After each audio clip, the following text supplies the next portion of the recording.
한국의 TV 프로 중에서 참 좋은 프로 중에 하나로 생각되는 프로가 있습니다. 동행이라는 프로입니다.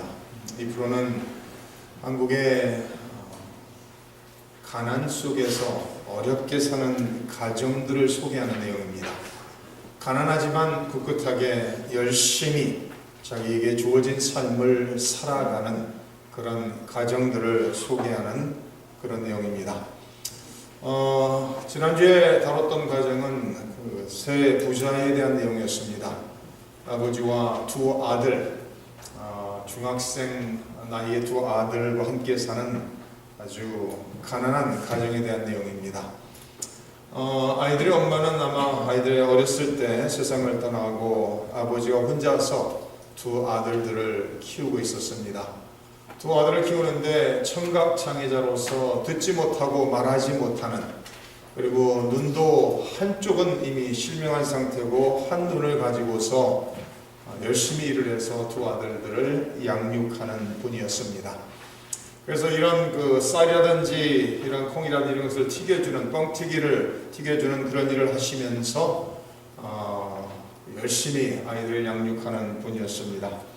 그래서 이분들에 대한 이 가정에 대한 소개가 동행을 통해서 알려진 후에 한국의 수많은 사람들이 그들을 돕고자 하는 마음을 가지고 차를 공짜로 정비해주고 수리해주겠다는 분부터 시작해서 돌아가서 그들이 살고 있던 초라한 집을 헐고 새로 지어주겠다라는, 그래서 여러 사람이 마음을 합하여서 집을 새로 지어주는 그런 일까지 진행된 것을 보았습니다. 아마 그분들 입장에서는 인생을 살아가는데 얼마나 어렵겠어요. 어린아이들이 자라면서 아빠가 장애인이라고 아이들한테 놀림을 받으며 아이들이 자기한테 돌을 던지고 그랬다고 합니다. 그리고 아버지에 대한 그분은 어려서 성장을 하면서 장애인으로 살아가면서 끊임없이 사람들의 조롱거리가 됐다라고 말하고 있습니다. 그럼에도 불구하고 인생을 포기하지 않고 많은 어려움 속에서 최선을 다해 자기에게 주어진 귀한 두 아들을 바로 양육하기 위해서 인생을 희생하고 살고 있는 그런 분의 내용입니다. 인생을 살다 보면 참 어려운 사람들이 많고, 특히 한국에서 끊임없이 뉴스를 통해서 보도되는 것은 너무나도 살기가 어려워서 가족과 함께 인생을 포기하는 사람들이 자꾸 있는 것을 우리는 알 수가 있습니다. 인생을 살아가며 어려움이 없는 사람은 아무도 없을 것입니다. 우리 믿는 사람들 삶 속에서도 어려움이 분명히 있을 수 있을 것이고, 우리의 삶 속에 어려움이 있을지라도 우리는 하나님 아버지를 바라보면서 믿음으로서 모든 것을 극복하며 하나님의 도우심 속에 살아갈 수 있는 축복의 자리에 세워진 것을 기억할 필요가 있습니다. 오늘 저희가 읽은 말씀 속에 예수 그리스도의 부활에 대한 내용을 기록하고 있습니다. 예수 그리스도의 부활의 사건을 말하면서 예수 그리스도의 십자가의 죽으심과 부활의 사건을 통해서 수많은 사람들에게 구원의 메시지가 전달되었다라고 말하고 있습니다. 인생에서 우리가 받을 수 있는 가장 큰 복을 말하라고 한다면 아마도 구원이라는 선물일 것입니다. 우리의 죄로 말미암아 영원토록 멸망받고 저주 속에 고통 속에 살아야 될 죄인들을 하나님께서 우리를 사랑하시고 그 큰 사랑으로 말미암아 독생자들을 아낌없이 세상에 보내시고 우리의 죄의 대가를 그 독생자 아들이 십자가에서 짊어짐으로써 독생자들 예수 그리스도의 십자가의 죽으심을 통해서 우리에게 구원의 선물을, 영생의 선물을 주셨다는 것을 우리는 늘 기억하며 감사할 필요가 있습니다. 많은 사람들이 생각할 때 축복을 생각하면 항상 일시적인 것, 눈에 보이는 것을 생각하지만 하나님께서 우리에게 주시는 축복은 영원한 것이고 변할 수 없는 것이고 어느 누구도 뺏어갈 수 없는 것인 것을 우리는 잘 알고 있습니다. 하나님께서 우리에게 여러 가지 은혜를 주시고 있죠. 우리에게 주신 은혜 중에서 저는 나름대로 영적이고 영원한 것을 생각하면서 하나님께서 주신 은혜가 무엇일까? 은혜를 통해서 그 은혜의 결과로 말미암아 우리에게 구원의 선물이, 영생의 선물이 주어진 것을 우리는 잘 압니다. 그러나 영생의 선물을, 구원의 선물을 주시기 위해서 우리에게 하나님의 말씀이라는 성경의 선물을 주셨고, 하나님의 아들 예수 그리스도라는 선물을 주셨고, 또 나아가서는 하나님의 영이신 보혜사 성령님을 우리 안에 내주하시도록 선물로 보내셨다라는 말씀입니다.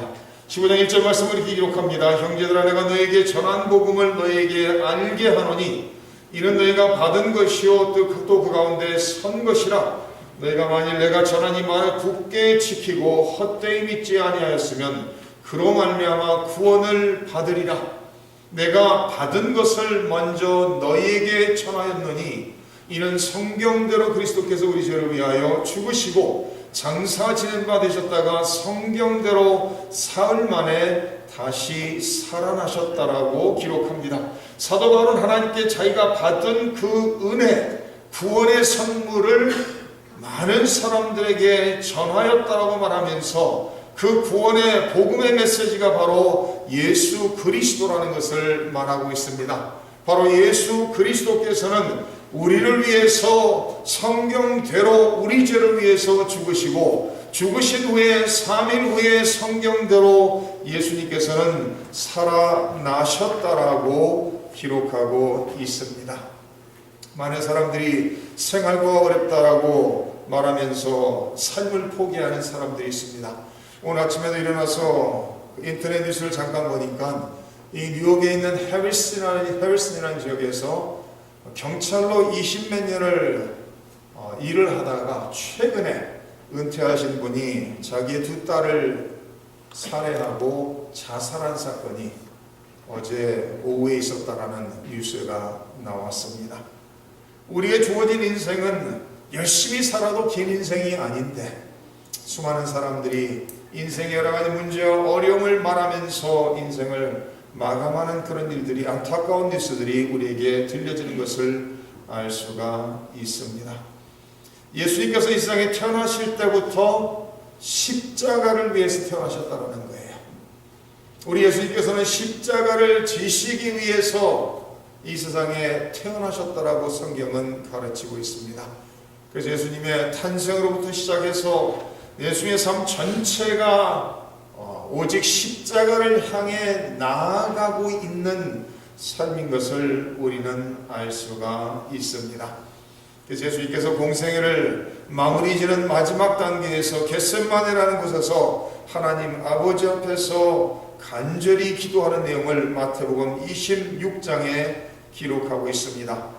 조금 나아가서 얼굴을 땅에 대시고 엎드려 기도하여 이르시되, 내 아버지여, 만일 할만하시거든 이 잔을 내게서 지나가게 하옵소서. 그러나 나의 원대로 마시옵고 아버지의 원대로 하옵소서 하시고, 다시 두 번째 나아가 기도하여 이르시되, 내 아버지여, 만일 내가 마시지 않고는 이 잔이 내게서 지나갈 수 없거든 아버지의 원대로 되기를 원하나이다. 또 그를 두시고 나아가 세 번째 같은 말씀으로 기도하셨다라고 성경은 기록하고 있습니다. 내 아버지여, 만일 할만하시거든 이 잔을, 이 십자가를 내게서 지나가게 하옵소서. 그러나 나의 원대로, 나의 뜻대로가 아니라 아버지의 원대로 하시기를 원하나이다. 만약에 내가 이 잔을 마시지 않고는 지나갈 수 없다면 아버지의 뜻대로 이 잔을 마시겠다라는 기도를 하고 있는 예수님의 모습을 볼 수가 있습니다. 예수님의 생애 전체는 성경대로의 삶이었던 것을 알 수가 있습니다. 예수님께서 탄생하신 것도 구약성경에 예언되어 있는 대로 탄생하셨고, 예수님의 탄생할 장소까지도 구약성경에 예언되어 있는 그 장소에서 탄생하셨고, 예수님의 생애 전체가 하나님 아버지의 말씀에 입각하여 하나님의 말씀 성경을 따라서 사셨던 것을 우리는 잘 알고 있습니다. 예수님의 삶 전체가 하나님의 구약 성경에 예언된 메시아에 대한 모든 예언을 성취하기 위해서 오셨고, 예수님의 삶 전체가 하나님의 말씀을 따라서 하나님 아버지의 뜻을 이루며 살았던 삶인 것을 성경은 기록하고 있습니다. 더 나아가서 예수님께서 죽으시고 3일 후에 부활하신 것도 성경대로 부활했다라고 오늘 말씀 4절에 기록하고 있습니다.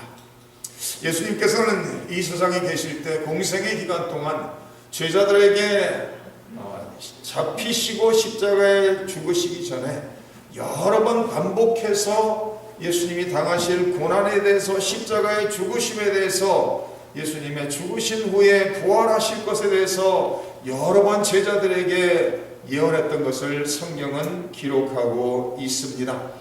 요한복음 2장 19절에 예수께서 대답하여 가라사대 너희가 이 성전을 헐라 내가 사흘 동안에 일으키리라고 말씀하십니다.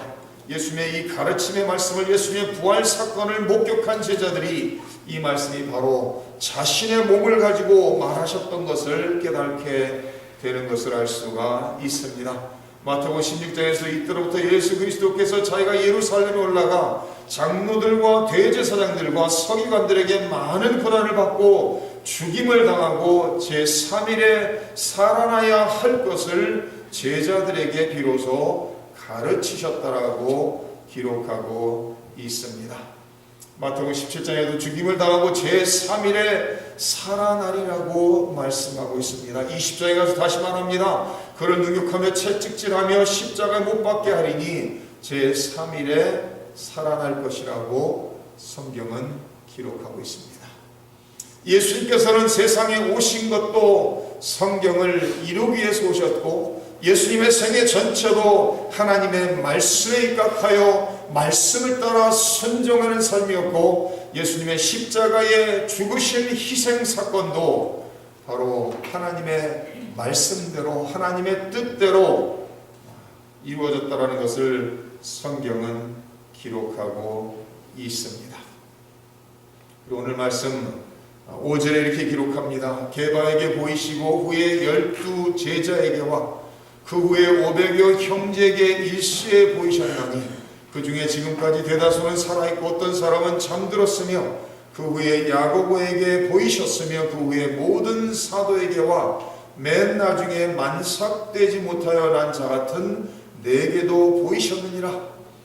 예수님께서는 세상에 오셔서 하나님의 말씀대로 성경대로 사시다가 성경대로 십자가에 죽으시고 성경대로 다시 부활하셔서 모든 수많은 사람들에게 예수님께서 예언하신 부활에 예언하신 그 말씀이 이루어졌다는 것을 증명하기 위해서 여러 제자들과 수많은 사람들에게 나타나셨다라고, 보이셨다라고, 40일 동안 이 세상에 계시면서 자신이 다시 부활하신 그 몸을 제자들과 수많은 사람들에게 보이셨다라고 성경은 기록하고 있습니다.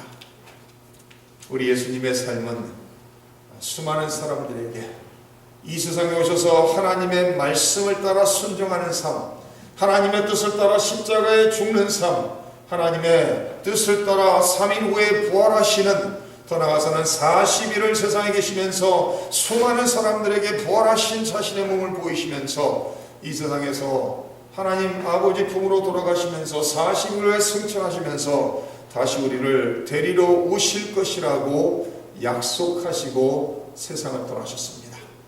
우리 예수님께서 우리를 위해서 우리가 거할 처소를 예비하러 간다라고 말씀하시고 있습니다. 우리가 거할 영원한 처소를 예비한 후에는 우리를 데리러 다시 오시겠다라고 약속하셨습니다. 우리 예수님께서는 오늘 이 순간에도 하나님 아버지 우편에서 우리를 위해서 끊임없이 기도하고 중보하고 계시다라고 성경은 기록하고 있습니다. 이 세상을 살 때 가장 멋있는 삶이 무엇일까요?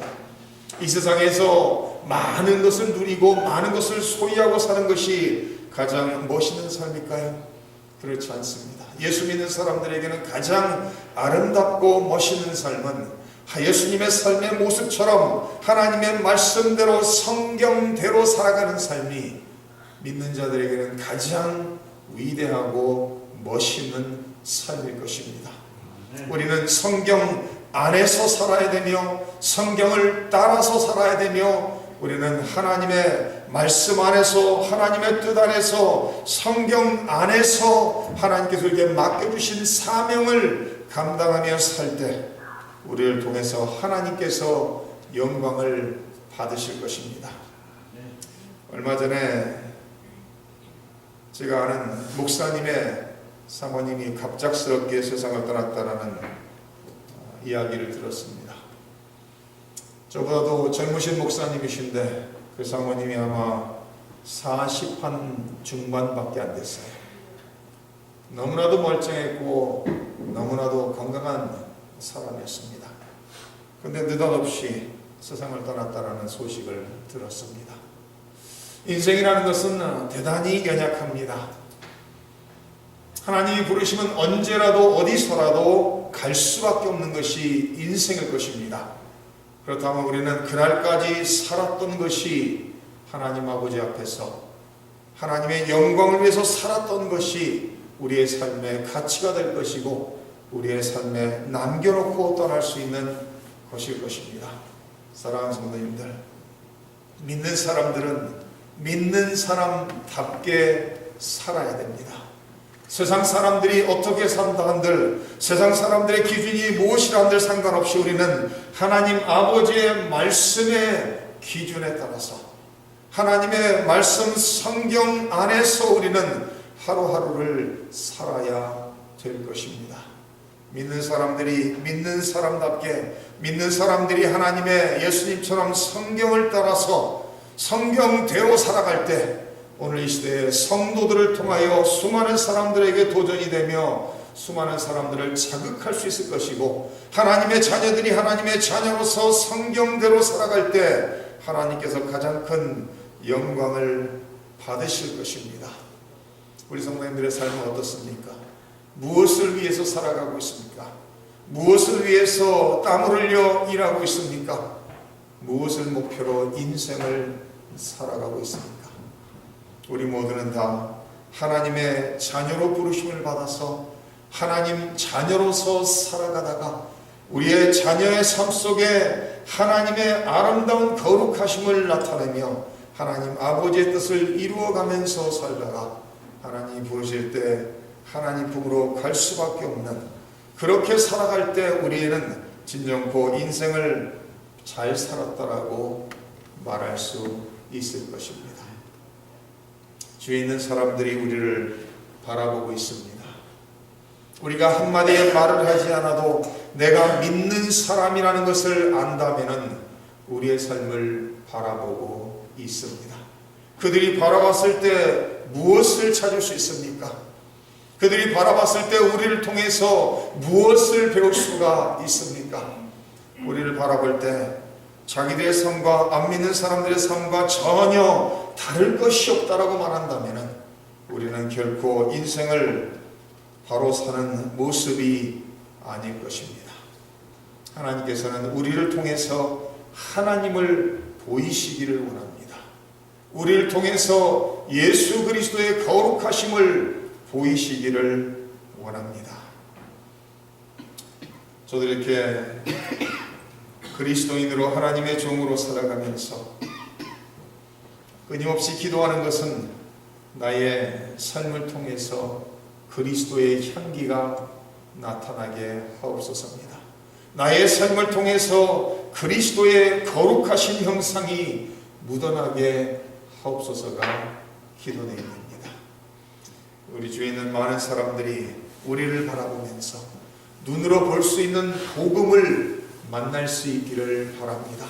우리를 바라봄으로써 하나님의 자녀로서 하나님의 살아계심을 믿고 하나님만을 의지하며 하나님 아버지의 뜻과 영광을 위해 살아가는 우리의 삶을 만날 수 있기를 주님의 이름으로 축원합니다.